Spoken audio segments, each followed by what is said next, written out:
Hey everyone, welcome into the hours. You got Mark and Tyler here. Together, we're Savvy Basketball along with Claire and the rest of the Savvy team. And we're so thankful that you are listening to the hours. I was re-listening back to one of our previous episodes. Actually, we did an action bracket, and Tyler, you threw in there just like how appreciative you are of our listeners. And I wanted to make sure that we mention that again. Podcast is growing. We always get really good feedback in the actions bracket tournament. If you haven't listened to that one, go back and listen. But I believe we're going to do another bracket today for you. So, Tyler, you want to talk about what we're doing today? I do. I actually really enjoy the comments that you give. I really only read the comments on YouTube. I don't think there's a way to comment on the RSS feed. But please continue to comment, subscribe, pass it on, and share it with another coach. We really are having an impact in coaching. As I'm out and about, people are like, I listened to your podcast. And it's not just like very invigorating and energizing. It's actually impactful. I mean, these comments people are making like, oh, I haven't thought about this. I'm implementing this. And so if you really believe in this approach to coaching, share it with somebody. We can actually change the way that basketball is taught by coaches and played by teams. Before I set up the bracket, I do want to give you an anecdote. This is a celebration of savvy basketball, a celebration of a savvy coach, the way that most of you probably coach if you're listening to this. As you probably know, we have a local club and academy for girls only basketball players here in Phoenix. We started a league 2 months ago, and our 7th and 8th grade girls squad lost the first game of that league to the most talented team in the league by 40 points. Game 1, 40-point L. I mean, it was a new team. We did not know how to lock left and race it, drive it, or space it. Saturday, 2 months later, we beat that same team in the championship by 20 points. That is ridiculous. A 60-point swing in 2 months is ridiculous. Let me give you this one caveat, which I don't think makes up for 60 points. The other team was missing their starting point guard and best player. All right, so that's worth probably 20 points at that level. But still, to have a 40-point swing and honestly, like just the type of basketball, we're doing celebrations at the end, which, as you know, is a savvy program, we would always do. And the girls are saying, we played savvy basketball today, which is savvy basketball is really just a placeholder for playing the right way that I'm sure you said. I mean, the ball was clicking and moving, right? The only thing that the opponents were doing was driving left into a forest of bodies and throwing up bad shots. We were bolting and getting layups. Like it was savvy basketball. It was crazy. And so, I mean, that's just like a testament to what we're trying to do here at Savvy Basketball is that we're trying to do that for everybody. And honestly, the win is just feedback, just like the loss was just feedback. It doesn't matter, but the fact that the way we played changed and was obvious to the players and the parents and the fans and the coaches. That's what we're doing here. That's why we're on the hours, is so those little moments can happen for programs all across the world. So thank you for being a part of that. Please continue to share it. And part of being a savvy coach is what we're going to do today is we are going to build the perfect coach. Mark and I are going to share attributes of successful coaches, attributes that basketball culture really elevates in coaches and admires in coaches. And then we're going to break it down what we actually think is more important. And there's going to be a winner. The most important coaching skill will be determined today by this 16 attribute bracket of coaches. So if you think we missed one, we love putting in the comments. I know in the action tournament, someone was like, I can't believe split action wasn't in there. And we're like, yeah, it was a miss, but we did have like, back screens and flare screens and whatnot, but split action was missed. We love it. They're like wild that, I don't know, something beat ball screens. Great. Tell us what we missed. Tell us what you think should have won. This is fun. We should have actually, and we'll do this in the future, had you submit your attributes earlier so we could have put a couple of them in the bracket, but I'm sure we'll get hit most of them. We're going to first brainstorm the 16 most commonly valued coach attributes and throw in a couple there that may be uncommon that we secretly value. So Mark, shall we get started? We shall. Let's do it. All right, good. Mark is the holder of the brackets and he is screen sharing now. Right now. Bam. All right. Bracket is up. Tyler, we're going to start with 1 seeds. Yeah. You want to go first? I mean, when I win the coin toss in pickleball, you have the option to serve, receive, or pick a side. I always choose to receive first because I believe that the opponents will be more nervous than I am, and I believe that we'll crush their first serve. And so I would choose to receive first, which means you're serving because you I'm asked. serving. Okay. Um, I'll go. So my number 1 seed coaching attribute, I'm going to go practice, design, and execution. Mm, So I'm just going to put practice in there. Is that cool? yeah, perfect. And yeah, and I say let's go practice design because I think there are multiple other skills that lead to good execution. But yeah, practice design, practice planning. Practice planning. Gosh, that's so good. That's a 1 seed. I would argue that that is not where most people's minds would go first as the number 1 overall seed. But we here at Savvy know that the impact is made in practice, and the art of practice planning is it's definitely a 1 seed. I don't know if I would have gone first with it, but it's definitely a 1 seed. It's where like my heart is. It's Mm, like so like just close to who I am as a coach, and it's what I miss. I saw yeah. I think I shared this maybe on another podcast, but maybe it's appropriate here. I just saw mic'd up. I forgot who the coach was, but it was an assistant coach. I was mic'd up and just bouncing around practice, just like pushing on guys and like motivating them, teaching details, Mhm. and I was just like, man, like that's what I miss. Like Yeah. that is what would get me back in. To be honest, like the games competition, cool. But that's more for the players. Just like the practice was my game day, and that's what I miss. So that's why it's my number 1 seed. And I think it's like the number 1 thing that you can control. You control the environment, you control the duration, you control the intensity level, you control who's leading what. I mean, there's just so many things as like that's just such an important part about leading a program. Like you said, I think a lot of coaches don't value that enough. So that's my 1 seed. Beautiful. My 1 seed is going to be communication. Communication. And let me define this even more. I mean, it's so broad. I'd like to narrow it down. Clear articulation in sticky language and teaching in simple, concise terms. I zone out when I listen to most people talk. In fact, my best friend here locally, Kyle, like he gets so mad at me because he can tell the moment I stop listening to him. He's like, geez, he's like, if I don't get my information out in 7 seconds, he's like, you're already thinking about something else. Just stay with me here. And I'm like, speak more clearly and get to the point. It's also a hindrance in my marriage relationship as well. And so I have developed like external cues to just like communicate to people I'm still present and listening physically, even though I'm not any longer. And so that's probably why I know if I'm zoning out, if people don't get to the point clearly. Think about players.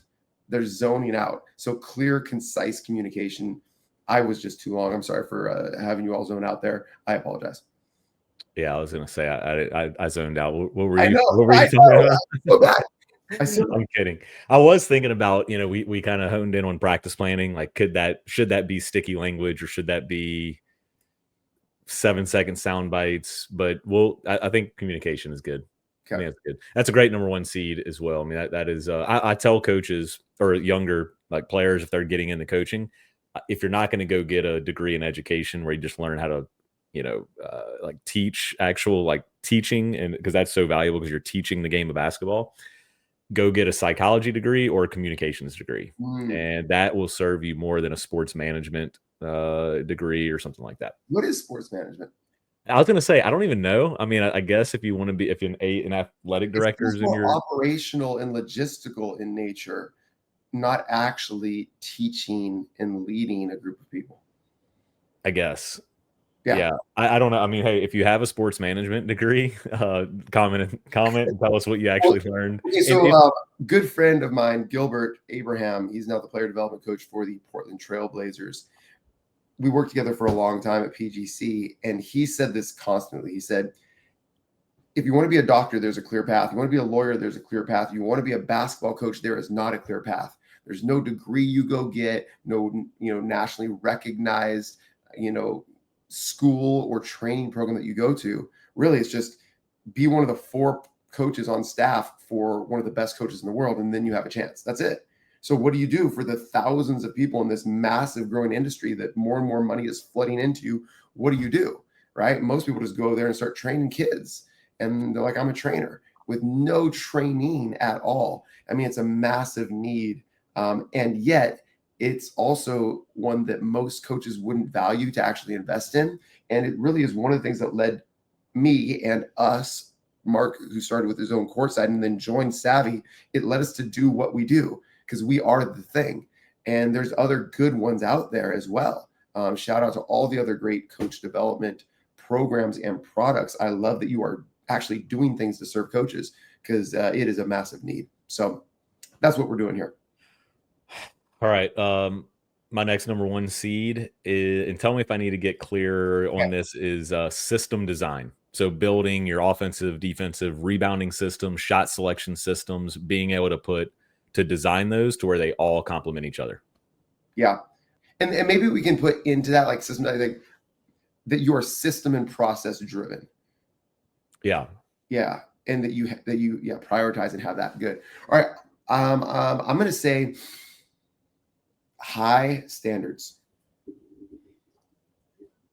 So culture, you're no. So I think culture is a part of culture. So even if you don't have a clear culture and you're not a good culture coach, it's that every single moment, every single day, you are raising and holding the line more so than anyone else.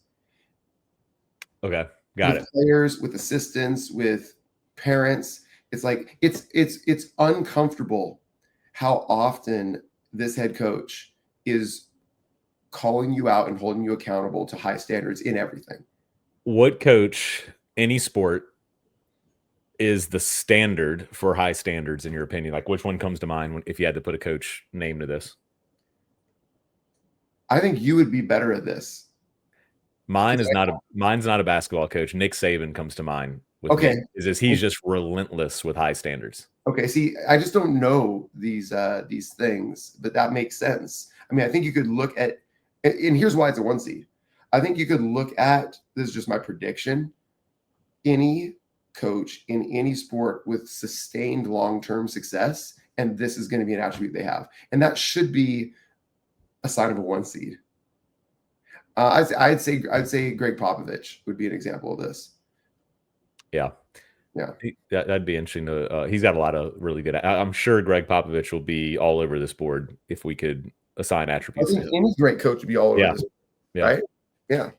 Okay, we ready for my 2 seed? Uh-huh. Oh man, I'm going in between here. I'm gonna do this thing that I'm not I'm not in love with, but I think it deserves a 2 seed. I'm gonna go recruiting. Mm-hmm. Although, it only captures like a certain segment of coaches. So under recruiting, it could be like AAU program. Like a lot of even in my programs in the past, some people might accuse us of recruiting, but like I was never shy about promoting our program. And and a lot of like what we started to get is like we recruited ourselves, like the way we showed up, the way we played, the way we competed, the way we acted outside of the 32 or 40 minutes of gameplay. Like that's recruiting, building relationships. Your program would grow. Like, yeah. Okay. Why So I'm gonna say recruiting, but it's more than just coaches probably thinking of just like college coaches. Let's just kind of make that a little bit broader. Yeah. Okay, 2 seed. I'm gonna say high energy. And this, I mean, this plays out in physical, emotional, verbal intensity, just high energy. You cannot expect your team to be high energy if you are not the highest energy. It's rare. I've rarely seen a downer, like a low energy person, be a highly successful coach. I mean, those people that just like are almost like Buzz Williams is a great example. I've gotten to spend a little time around him. I mean, just the way he moves, walks, the intensity with which he speaks. I mean, you just lean in. Anybody that I've leaned back with, really, really hard to see them as a successful coach. Yeah, I think of the best head coaches are just people that have head coach energy. Like when they walk into the room, you feel it, and Yeah. it's probably because all of the number one seeds that you have, it wouldn't be practice planning, it wouldn't be recruiting, it would be they have high standards, they have high energy, and they're good communicators. Like Yeah. that's head coach energy right there. So if you want to And be a head, foreshadowing for what's gonna win. Mark is gonna be on this side. I'm gonna be on this side because I believe that culture eats strategy for breakfast. yep, But we'll see. And these are all aspects that do lead to a good culture, right? We've said this so many times as far as we define it. And as you know, we have launched a new community for coaches called TOC Coach, Transform Our Culture. And we don't focus on culture. We focus on these things, and these things will result in transforming your culture. The culture is like the game, right? Games, the wins and losses in games are a reflection of all of the practice planning processes and systems that you implement. It's just a reflection. Culture is the same thing. It's just a reflection of all of your inputs. It's the yep, output, right? These are the inputs that you can control. You can't control your culture. You only control the inputs, and the culture is the outcome. Just like you can't control the outcome of a game, you can control the inputs, and you might still lose. You control the inputs, you still might have a culture that is not your dream because of other inputs into the culture. It would be a bad attitude or a toxic parent relationship or a lack of support from AD. Like there are things you can't control in the outcome of culture. Just like there's things you can't control in the outcome of a game. all right. I'm gonna for my next number two seed. I'm gonna go roles and relationships. So they Whoa, are. whoa, whoa! Anytime we throw "and" in here, it's actually two things. You can't, you Mm, can't, you can't throw an "and" in there. Point of order, point of question. okay, so if I had to get rid of one, I'm gonna say relationship building. Yeah, okay, I like that. And I think that is an input of culture as I agree. well, right? In fact, it's funny. I've said deep care, high standards. Like Hmm. that is would like encompass how we build culture. Is we care, we put people first. We're coaching people that play basketball. We're not just coaching basketball players. They are not vehicles or obstacles to get what you want, right? Hmm. And a lot of times as coaches, especially I feel like young coaches that may have been coached that way, they see their players as like pawns of like, how can I manipulate these people in a good way, right? Like how can I get them in their right roles? How can I use their talents and skills to get the outcomes that we want, instead of just like, how can I pour into these people and make them better? Yeah, Better people, better basketball players. Better people will make better basketball players. So deep care, relationships, high standards. That is going to be a heck of a 1-4 matchup there. that is. All right, I'm going to go with staff development. Gosh, you stole my roles. We'll see. Okay, I perceive roles as different, so we'll see. Yeah, I thought about actually for mine, I was gonna go defining and developing your staff, like defining roles and developing your Yeah, staff. role. So I agree. Roles, defining the roles for your staff is a huge part of staff development. I actually thought of roles more as far as identifying player skill sets and determining what roles they're in and playing time and like moving the chess pieces and putting the right seats on the bus. I mean, you can go in and look at a team, and I can go and look at a team, and we're going to see roles differently. We're going to value player attributes differently. And every time we work with a coach, we value it massively differently. Every time I do a program clinic, I'm like, all right, yeah, who are your starters? What roles do you have them in? And I always see it differently. And so, like, there is a good, better, best in that, but there's also a uniqueness of what you value. And that's another, I think that has a greater impact on the product that's on the floor, even more so than what system you choose. Mark can run RDS and I can run RDS, but based on the amount of minutes that we allocate to what players we put in what roles, and what we ask those players to emphasize and focus on in those roles, it's going to look incredibly different. Incredibly different. You trade Shea Gilgeous-Alexander for Luka Doncic, you make a trade, those teams look drastically different, and you don't change the coaching staff and you don't change the system. True. All right, my 3 seed, I'm gonna throw Roles. a yeah, roles. I'm gonna put opposite of staff development, player development, just 'cause I Yeah, think it'll be a gosh, fun that's a good one. it'll be a Oh, fun that should have been conversation. higher. That's higher than a 3 seed. I know. It was almost my above relationships, but I'm like, you know what? Like I wouldn't feel right not having relationships in there. But that's hey, that we got to have an upset somewhere. Is that the first time that we've gone like back to back, head to head? Otherwise, they've been kind of opposite, right? Yeah, one was yours, one was mine. I just thought a good matchup would be staff Okay, development versus player yeah. development in the quarters here. Okay, cool. So where am I going here? You are going 3 seed. That's going to go opposite of my recruiting. Let's do that. Got it, got it, got it. Okay, I'm gonna go rolls. And I don't think we can talk about Shocker. this anymore. And you're like you said, you're speaking specifically to player roles, putting Yeah, the people in the right seats. Okay, yeah. loving it. Rules, playing time, all of that. All right, give me one tip. So we do live training with all of our coaches every week, and I had a live training with about 8 of our members on Tuesday, and we went pretty in depth as far as roles and reads, how to Mhm. communicate these, how to train it when we're actually in practice, and we talked a little sandbox and war games. But give me one tip that you would use to help identify, communicate a player role. I guess go more on the how would you communicate it to them when you define their role? I'd say, Mark, you're the best on our team at getting to the rim Yeah, I am. and putting pressure on the defense.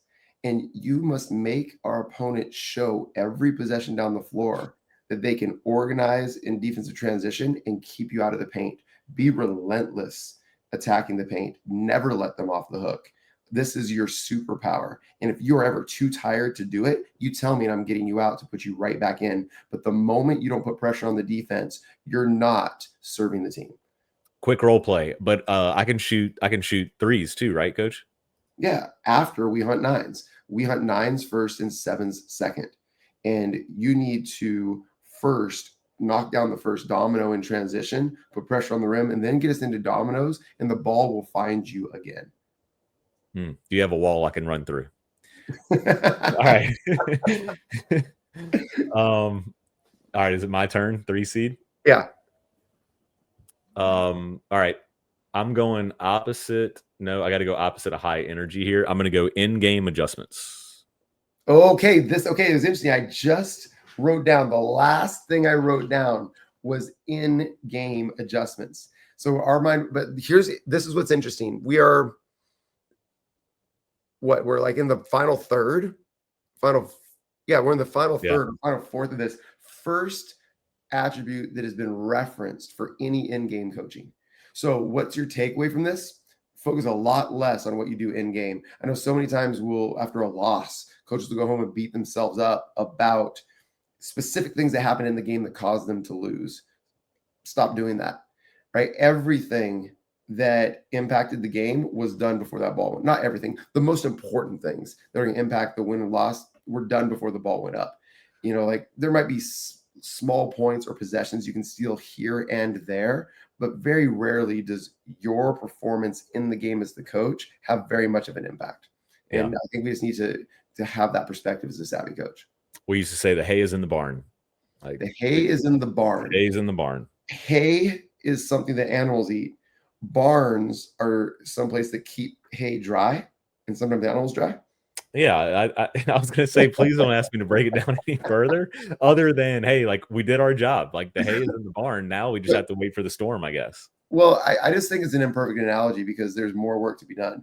The animals don't feed themselves once the hay is in the barn. You still have to feed the animals. What if we were just moving the hay so it stays out of the rain though? I mean, I don't know. way to redefine the win. I love that. Yeah, I don't know. Yeah, I am defining my own victory. Is it my turn or no? Yeah, you have a 3 seed that's going to go opposite of relationships here. I mean, what can go opposite relationships? All right, I'm going to go very, very opposite then, and I'm going to go offensive tactician. So as Mark and I were discussing on a mapping session recently, your overarching offensive principles then determine your system. And then within your system, you'll probably have strategies. And then strategies being a strategy that your team is going to try to emphasize or look for, or a button your team's going to press, like, hey, we want to play through this person or this area on the floor or isolate this opponent, right? So that's a team strategy. And then there are individual tactics, which would be smaller. And so this is offensive tactician. So this is very specific, but like small offensive tweaks as far as who you're going to isolate in ball screen coverage, or how you can draw fouls on the other team's best player, or identifying that this defense hates fouls. And so we want to be extra aggressive because they're probably not going to foul, so they're going to get out of the way, or whatever. Identifying that they are dorking or not guarding one of your players on the 3-point line.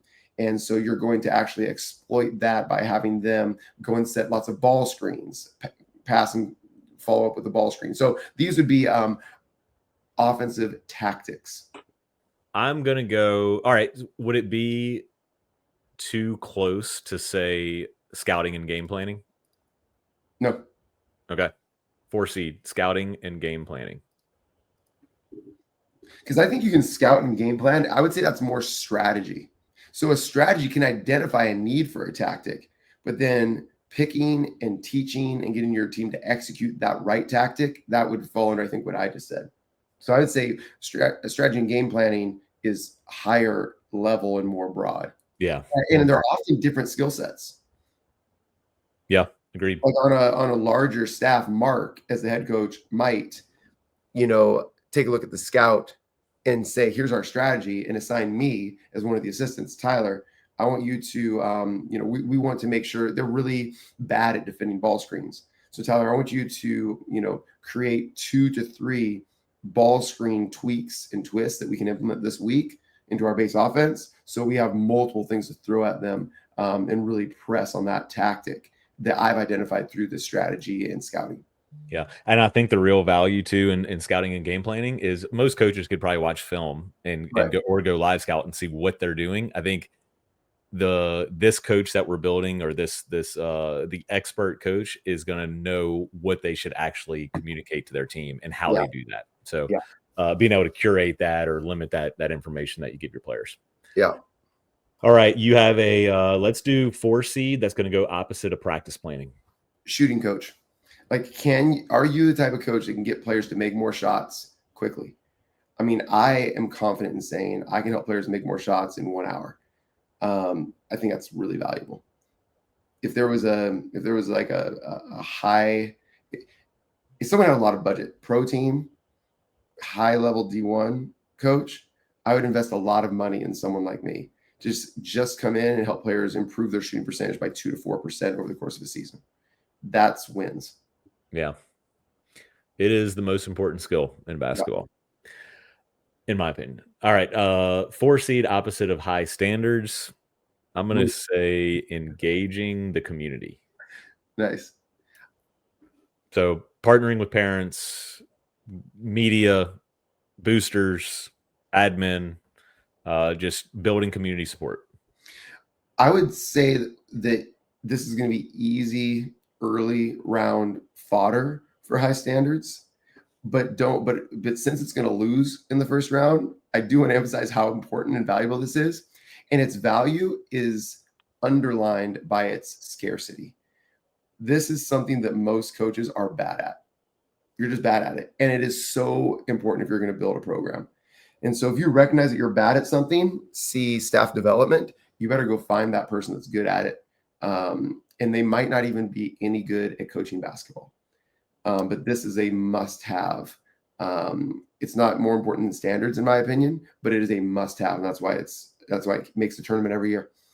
Yeah. And I would say most coaches are bad at it because they don't realize the importance of it. Yeah.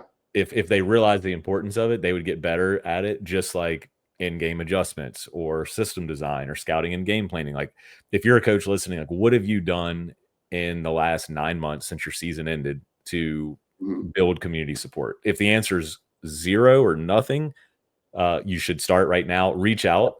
And if you're a member, reach out in the community. If you're not a member, join us on a 7-day free trial. Reach out in the community, or send me an email, and I'll give you a tool that we offer up in Savvy Basketball and TOC Coach that will instantly create some allies with your parents.